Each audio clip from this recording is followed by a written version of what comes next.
So hello guys, today I have brought the part 2 of antiderivatives. Those who have not watched the part 1 of antiderivatives yet, go and watch and enjoy the video. Let's begin today's video.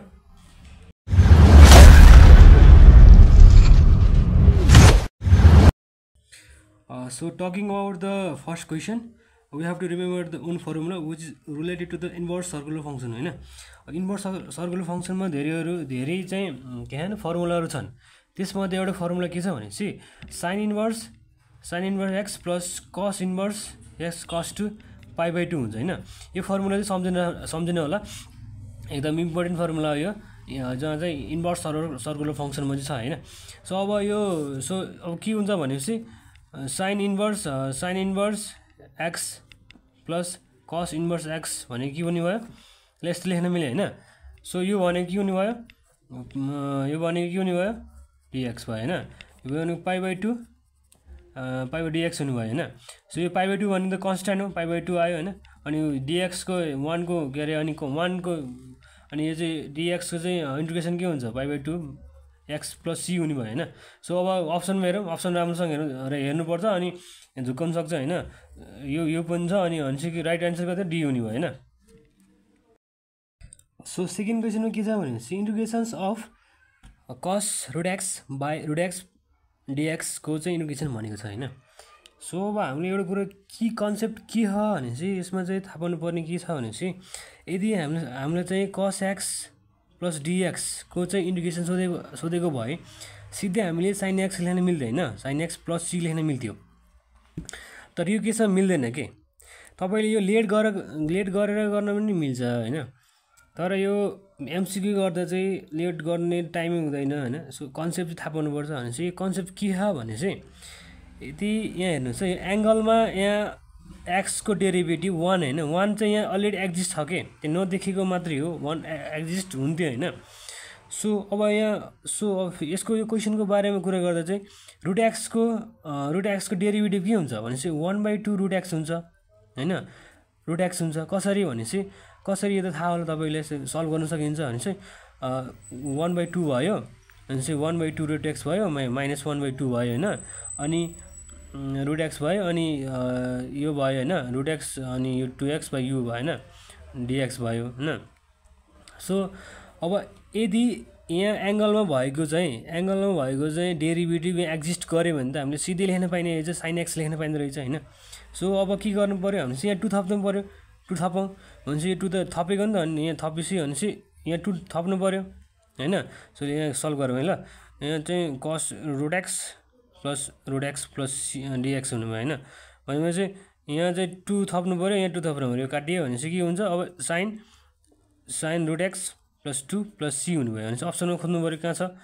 अप्सनमा root x भनेपछि option चाहिँ राम्रोसँग हेर्नुपर्छ हैन. यहाँ झुकाउँछ अप्सनले हैन. यो पनि कस छ, यो त हुँदै भएन. सो यो डी भयो हैन, डी भयो.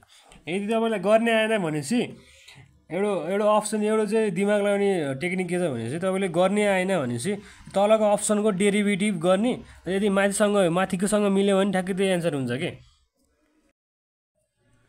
So talking about the third क्वेसनमा के छ भनेपछि थर्ड क्वेसनमा चाहिँ दिमाग लगाउनु पर्छ के. यति दिमाग चलाउँछ त्यो त एकदम खतरा स्टुडेन्ट हैन. अब यहाँ के छ भनेपछि हेरौँ हैन. यदि integrations of dx x plus root x हैन. अब मैले के गर्छु भन्दाखेरि यो रुट x लाई कमन ल्याइदिन्छु हैन. रुट x कमन ल्याइदिन्छु भनेपछि के हुने भयो रुट x प्लस 1 हुने भयो हैन. अब फेरि अब दिमाग लगाउनु पर्यो यहाँ के चाहिँ गर्ने भनेपछि अब के चाहिँ गर्ने भनेपछि मैले के गरेँ dx बाइ x प्लस 1 भयो हैन. भनेपछि यो र यो भनेको त एउटै त हो नि हैन र. सो यदि हामीले एउटा फर्मुला के थाहा छ भने यदि डिनोमिनेटरको चाहिँ डेरिभेटिभ गर्दा न्युमिनेटरसँग इक्वल भयो भने के हुन्छ लग न्युमिनेटर हुन्छ हैन. सरी लग डिनोमिनेटर हुन्छ हैन. म चाहिँ हेरौँ हैन, यहाँ हेरौँ यो यसको डेरिभेटिभ गर्दा x प्लस 1 को डेरिभेटिभ गर्दा के हुन्छ 1/2 रुट x हुन्छ हैन. यो त रुट x को चाहिँ तपाईले डेरिभेटिभ चाहिँ सम्झिनु होला ल. यो गरिराख्नु भन्दा यो त हेरि ठाउँ युज हुन्छ, सम्झिनु होला हैन. सो 1 को त एक्जिस्ट 1 को त 0 भइहाल्यो हैन. सो अब के गर्नु पर्यो यहाँ 2 थप्नु पर्यो, यहाँ 2 थप्नु पर्यो हैन. अब 2 थपेपछि के हुन्छ यसको डेरिभेटिभ यहाँ छ हैन. भनेपछि के भयो भनेपछि के भयो टु लु लग तलको हुने भयो होइन x + 1 हुने भयो होइन सो अब कहाँ चाहिँ अप्सनमा खोज्नु पऱ्यो माइनस त भएन भनेपछि अब यो माइनस भएन भनेपछि अप्सनमा सी हुने भयो होइन 4 नम्बर क्वेसनमा चाहिँ म के भन्न चाहन्छु भने तपाईँले यदि अड फङ्सन र इभन फङ्सनको बारेमा थाहा छ भने ठिकै छ होइन यदि थाहा छैन भने चाहिँ युट्युबमा गएर चाहिँ हेर्नु होला किनभने यो आइयुमा धेरै सोधिरहेको हुन्छ odd function even function related क्वेसनहरू सोधिरहेको हुन्छ एकदम क्लियर बुझ्नु होला क्लियरली बुझ्नु होला है त अनि यो क्वेसनको बारेमा चाहिँ म यो क्वेसन चाहिँ अब अड फङ्सन रिलेटेड क्वेसन छ होइन अड फङ्सन भनेको म भनिदिन्छु होइन यदि फङ्सन छ एफएक्स छ यदि फङ्सन छ एफएक्स छ होइन अनि त्यो फङ्सनमा माइनस हाल्दा चाहिँ माइनस एफएक्स आयो भने त्यो चाहिँ अड फङ्सन हो होइन मैले चाहिँ इभन फङ्सनको बारेमा भनिनँ होइन त्यो चाहिँ युट्युबमा गएर हेर्नु होला अनि यदि यो यस्तो आयो भने चाहिँ के हुन्छ भने चाहिँ यसको इन्टिग्रेसन चाहिँ 0 हुन्छ कि सिधै होइन साइन एक्स यसको चाहिँ अब मैले के भने साइन एक्स माइनस एक्स हालेँ होइन माइनस एक्स हाल्यो भने चाहिँ माइनस साइन एक्स 11 आउने भयो नि त भनेपछि यसको के बन्यो सिधै 0 लेख्न मिल्छ क्या भने चाहिँ 0 हुने भयो so talking over the 5th question यो हेर्दा मात्रै डर लाग्दो छ होइन सो अब यहाँ हाम्रो क्लु पनि दिइराखेको छ 1 छ 1 दिइ पनि राखेको छ साइन 2x पनि दिइराखेको छ होइन अनि चाहिँ के गर्न सकिन्छ भने चाहिँ हाम्रो साइन यस्तो गरौँ होइन sign X plus cos x लेखौँ होइन कस एक्स लेखौँ अनि 1 को ठाउँमा के लेख्नु मिल्यो 1 sine square x plus cos square x लेख्न मिल्यो होइन अनि साइन 2x को ठाउँमा के लेख्न मिल्यो 2 sign X plus cos x लेख्न मिल्यो होइन अनि साइन त्यतिबाट यो लेख्न मिल्यो अनि कस एक्स लेख्न मिल्यो होइन जस्तो सारेको चाहिँ हामीले चाहिँ कहाँ गऱ्यो गडबड गरेको यहाँ गऱ्यो होइन अब यो चाहिँ फर्मुलामा गएर होइन यो फर्मुलाको फर्ममा गइसक्यो भनेपछि के हुन्छ sine X minus cos X भयो होइन सो के भयो यो root under sine X plus cos square यसको स्क्वायर भयो होइन so into the sine X plus cos x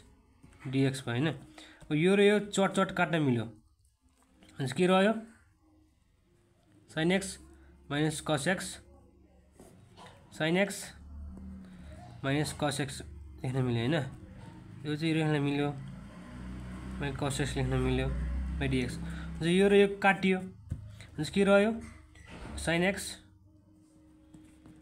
कस एक्स डिएक्स अब चाहिँ भन्नु पर्दैन जस्तो लाग्छ मलाई होइन यसको यो पावरमाको चाहिँ यसको डेरिभेटिभ यहाँ एक्जिस्ट छ भने चाहिँ के हुन्छ त्यो साइन एक्स प्लस सी होइन यदि अब यो कसरी आयो भन्दाखेरि चाहिँ यो पार्ट 1 मा चाहिँ एक्सप्लेन गरिसकेको छु तर पनि फेरि एक्सप्लेन गर्छु मैले यहाँ चाहिँ e to the power x को dx भनेपछि e to the power x plus C हुन्छ होइन किन हुन्छ भने चाहिँ यो पावरमा भएको e to the power x plus dx को integration e to the power x plus C किन हुन्छ भनेपछि पावरमा भएको त्यो भेरिएबल हुन्छ नि त्यसको डेरिभेटिभ एक्जिस्ट अलरेडी हुन्छ कि अलरेडी 1 हुन्छ नि त त्यसैले गर्दा चाहिँ e to the power x plus C लेख्न मिलेको क्या यहाँ होइन त e to the power x plus C लेख्न मिलेको हो होइन सो अब यहाँ चाहिँ के छ भने चाहिँ साइन एक्सको डेरिभेटिभ के हुन्छ कस एक्स हुन्छ सो त्यसैले डाइरेक्ट लेख्न मिल्यो क्या डाइरेक्ट लेख्न के मिल्यो भनेपछि e to the power sine X plus C लेख्न मिल्यो क्या